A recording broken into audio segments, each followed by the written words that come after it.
Okay. Great, thank you all. Welcome to the August 2nd special meeting for the City Planning Commission. And welcome to Sarah, a new team member with the City Planning and Development Department. Sarah, if you could please confirm that city staff are ready to begin and explain the rules and procedures for this virtual meeting. Sure, we're ready.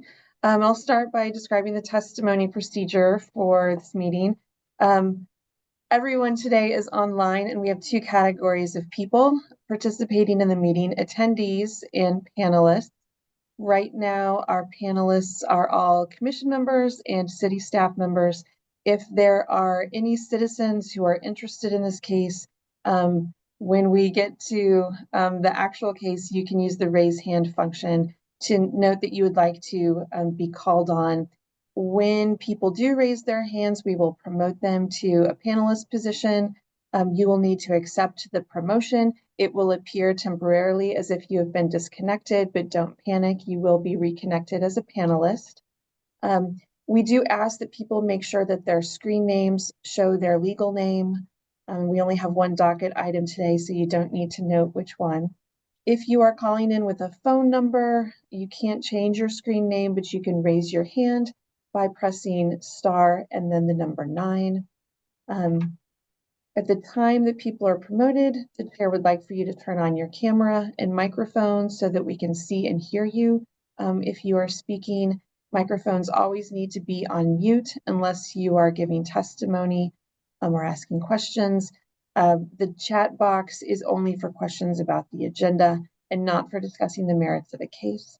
And I think that that's all that we need to go over for our virtual meeting.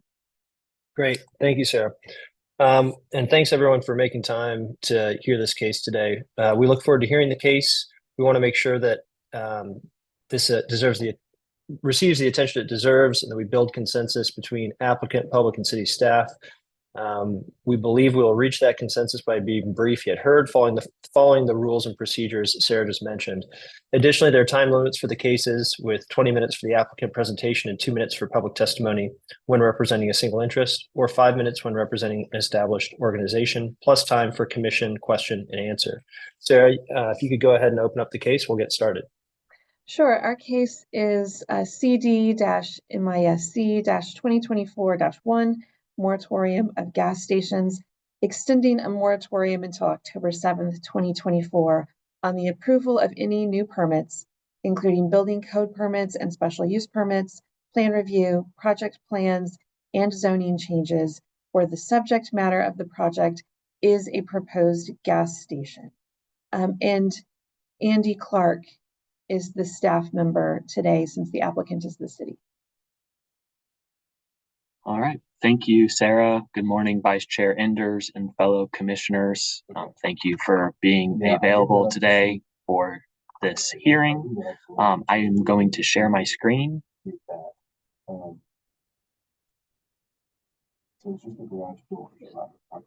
it's been a while since we've been on Zoom. Can you see okay?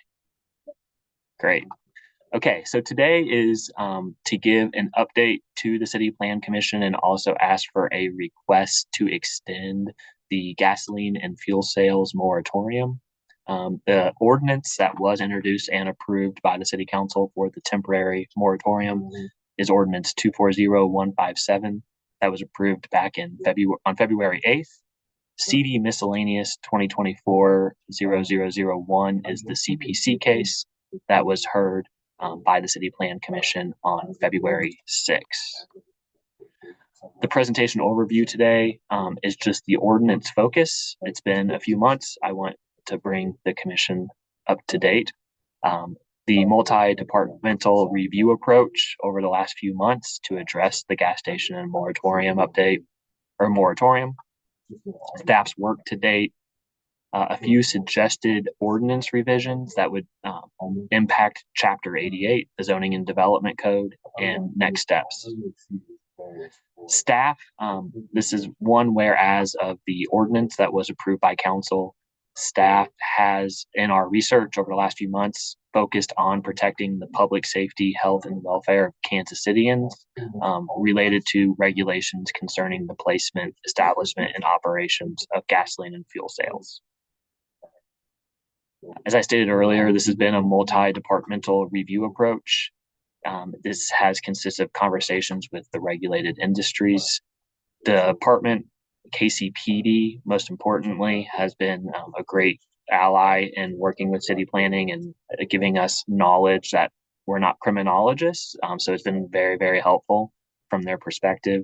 The Office of Environmental Quality has given us input to consider that can either be placed in Chapter 88 or possibly different city chapters.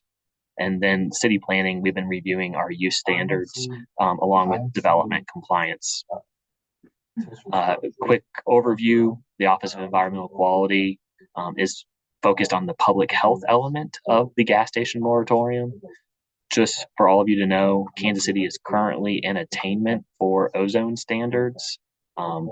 St. Louis is not, and it's as we see more warm days and ozone days, it's important that the city stay in attainment.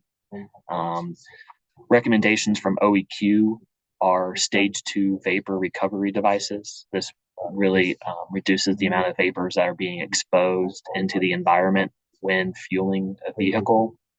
The Office of Environmental Quality also expressed supporting a buffer of this use from residential uses, and that is tied to the location of fuel tanks, reducing the chance of soil and groundwater contamination, along with the vapors associated with this use. Brief slide of some of the data analysis completed by city planning staff was first identifying where are all of these uses located in the city. They are fairly evenly distributed amongst each council district. There's 163 total in the city. Since 2012, 22 of these 163 gas stations have been approved through the special use permit process. A special use permit is only required in 3 of the zoning districts. So if you were to build a gas station in a B4 or an M zoning district, that is currently allowed by right. Another important note with this ordinance that Councilman Quarles has stressed to staff is involving the communities that are impacted by these uses. And the public engagement ordinance was approved by council in 2019. So out of those 22 gas stations that were approved since 2012, only 12 of those were required to go through the public engagement process. Just one brief slide. This is from KCPD, and I don't want to speak on behalf of KCPD. I don't believe Officer Krebs was available today. He is a reviewer on our staff DRC committee. He really focuses on CPTED elements, crime prevention through environmental design. But KCPD over the last year has really been focusing on risk terrain modeling. It is a more revised version of the hotspot theory and police practice, but they have identified gas stations and convenience stores and liquor stores as primary sources of attractors of criminal behavior and also the demand of calls overall for their department. Working with KCPD, incorporating with our design standards, how to bring CPTED into the zoning and development code. The operations, really looking at where the trash enclosures are located, ensuring that we have transparency on streets so that people can see in and out, as you've heard in many of these cases, the importance of transparency, how tinted the window might be, covered with signage. The other opportunity for CPTED is requiring the public engagement. That way we can actually hear what the residents need to hear or want to see with any proposed gas station that might come in. And with staff's research, several communities around the country, but most importantly, our neighbors in Lee Summit, they do have a CPTED committee and CPTED standards specifically for this use and a few other uses. so that they do have a formula. Proposed zoning considerations. I've briefly gone over this, but we've really, with the text amendment that you will come before your board or your commission on August 21st, we have been analyzing placement suitability, co-location, and density, such as next to a daycare, park, environmental impacts. We talked about the vapor recovery devices, site arrangement, public safety, the separating uses, and this is a larger discussion, but right now, retail sales involve liquor sales.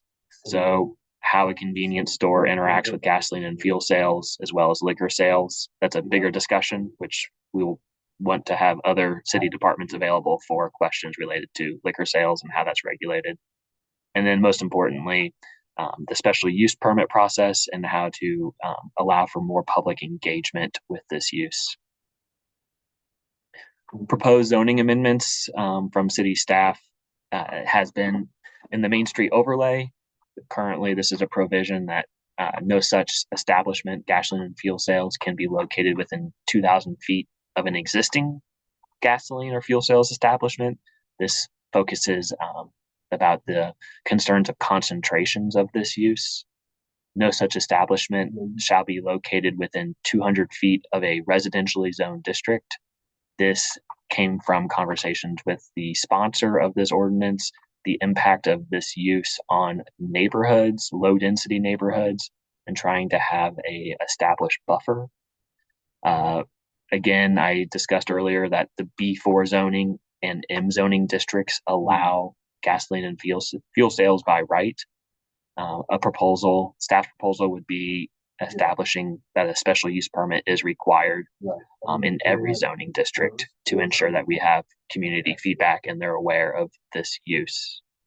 And as I also discussed, design guidelines, and that is the site layout, window transparency, dumpster location, septet elements. Finally, the next steps is to finalize recommended ordinance changes, which this will come before the commission again on August 21st to review the proposed standards for this use. A 60-day moratorium extension is why you're seeing this case today. Originally, the moratorium was set to expire on August 8th. Staff, along with the council sponsor, requested that the moratorium is continued until October 7th to allow dialogue with the City Plan Commission as well as with full council. The next CPC hearing, as I stated, will be August 21st to discuss gas station standards. And to have recommendations from the City Plan Commission related to proposed ordinance changes. Okay. This will then go to the Neighborhood Planning and Development Committee in September for their feedback, and with full council consideration occurring at the end of September. That concludes my update on the gas station moratorium. But today's request is for the City Plan Commission to make a movement on to whether or not to extend the moratorium until October 7th. Thank you, Andy. Appreciate the thorough report. Helped me understand it quite a bit where we are. Are there any questions from commissioners to city staff? Yes, I have one. Andy, are you sure October 7th is enough time? I went to the business session on July 18th and presented this update to full council. You will hear from Officer Krebs with KCPD. He's one of our reviewers on the 21st. We believe from a zoning perspective of what can be placed in Chapter 88 and what city planning actually reviews and enforces can be completed. That would give us at least 2 City Plan Commission hearings to review and get your feedback on proposed standards. And then on top of that, it will go to council at least 2 times for their input, as well as public input. So I have an additional follow-up then. We're talking about new permits. What does this review cover anything about existing gas stations when it comes to the one thing you mentioned was vapor recovery? Is that a separate process we will have to go into for existing gas stations to come up to what we're looking for? that's a great point. It does get very complicated when you're working with existing uses and new uses. In Chapter 88, the vapor recovery could be in there for standards for a new gasoline and fuel sales establishment. That enforcing that for existing stations, that would really need to come from the Office of Environmental Quality, and I believe they work within Chapter 8 of the Code of Ordinances. And that's really a discussion that would go to the city manager and full council on how to stay within EPA standards for existing stations. I bring that up because as you were presenting, I was thinking and looking at the area within where I live.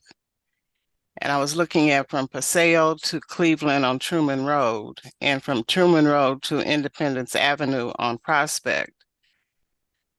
We have 8 stations, well, basically 7, because one of them is counted twice. And we also have the police gas station that is right next door to a regular gas station. So when you said that, and then you included the 200 feet from residential, I'm like, okay, so what are we doing with these existing stations? So that's why I bring that up. I fully understand why you brought that up, and staff, we considered the existing, and it's tough for us to establish new requirements for an existing use. Working with Councilman Curls, it's going to take more time of us working together and bringing everyone to the table of how we improve the existing environment. So let me interrupt you because it looks like you're struggling on how to address that. I'm not saying to have that included in what we're working on now for new. I just want to put it on the table that we don't stop with just the new, that we come back and do something with how to address the existing stations. And you did give us one remedy with did you say the environmental, whoever that organization you were speaking to? I just want to know that there's discussion to also address the existing. Okay, I see your head moving. All right. No, yes, Commissioner Beasley, I fully understand where you're coming from. Okay. And thank you for the feedback. Okay. Again, Councilman, when this goes to full council, I will continue to bring up what you're stating here and how it might fit in a different chapter. Yeah. One discussion we had is not talking about the vapors, but existing trash enclosures. How do we improve what is already there? That would really fall into neighborhood preservation, because that's in Chapter 48. When you run into if they're falling apart, trash is overflowing, the gates are broken, that's more of a property violation. Yeah. Okay. So bringing the neighborhoods department to the table is fundamental to address the existing uses and users. One more thing, Tyler. Thank you for the different segments you brought together on this, Andy, because one of my pet peeves is regulated industry, the sale of liquor at gas stations. And I do like that you brought the police department in for SEPTED, because we do work with them on retail properties and other types of establishments. So thank you for the inclusion that we saw presented in the quest to improve our processes for gas stations at this time. So thank you for that. I'm done, Thank you. Tyler. Thank you. Other questions for city staff? Andy, I've got two for you. One, we don't need to spend too much time on because we'll have the opportunity to discuss it in greater detail later. But along Commissioner Beasley's thought process, what's the intended plan for gas stations currently operating under an SUP when they come up for renewal? Yeah, that is a great question. That's where I would really like the commission to, in between now and the 21st, to provide some suggestions to staff with the amount of gasoline stations that you've seen in your time on this commission. Something that is fair to the property owner, because we know someone can't move their building. But when it comes to the landscaping and especially the dumpster and some lighting, I believe those are issues that can always be improved. And that is what makes the special use permit special, is reviewing the existing conditions and seeing what can be approved. Okay. And then secondly, is city staff aware of pending applicants or would-be applicants that are waiting for this moratorium to end? And if so, how many? I do not have an existing list of individuals waiting. I know the moratorium was written in a way that allowed anything that was already approved by council to move forward. And also it was very open to anything that is still within a manufacturing, the M zoning district, to move forward as long as it was 200 feet away from residential. So we have not, I have not personally had a demand of phone calls asking. I did just get off the phone with someone this morning who is in the industry, and I told them to come on the 21st. They wanted to be a part of the conversation related to design guidelines and placement of these uses. Great. Okay. Thank you. Any further questions from the commission to city staff? If not, then Sarah, let's go ahead and move to public testimony. Sure. I'll remind people who might be attending for testimony to raise their hands now if they would like to speak, but I'm not seeing any raised hands. Okay, great. Well, then we'll go ahead and close public testimony and then have any conversation amongst commissioners or further questions for staff. And if not, I'll take a motion. Okay, if there's no other comments, I'll go ahead and make a motion here. So Vice Chair, I go ahead and move to approve the extension of the gas station moratorium until October 7th. You might read the case number in it with that. Yeah, let's see here. Obviously, docket item number 1, case number CD MISC 2024 01. Second. Great. It's been moved and seconded to extend the moratorium to October 7th. Could we have a roll call vote, please? Beasley? Aye. Enders? Aye. Hasek? Aye. Lynch? Aye. The motion passes 4-0. All right. Thanks, Sarah. Any other notes? Anything else we need to cover? No other business for today. Okay. Well, Chair Crowell had other things he had to attend to last minute, but he wanted me to make sure that I let the commissioners know that he is anticipating a long day on Wednesday next week. So to plan accordingly. But that's it. We'll go ahead and adjourn the meeting. Thank you all so much. Thank you. Thank you for joining us on an off day. We appreciate it. Thank you. Thanks, Andy. Have a good day. See you guys.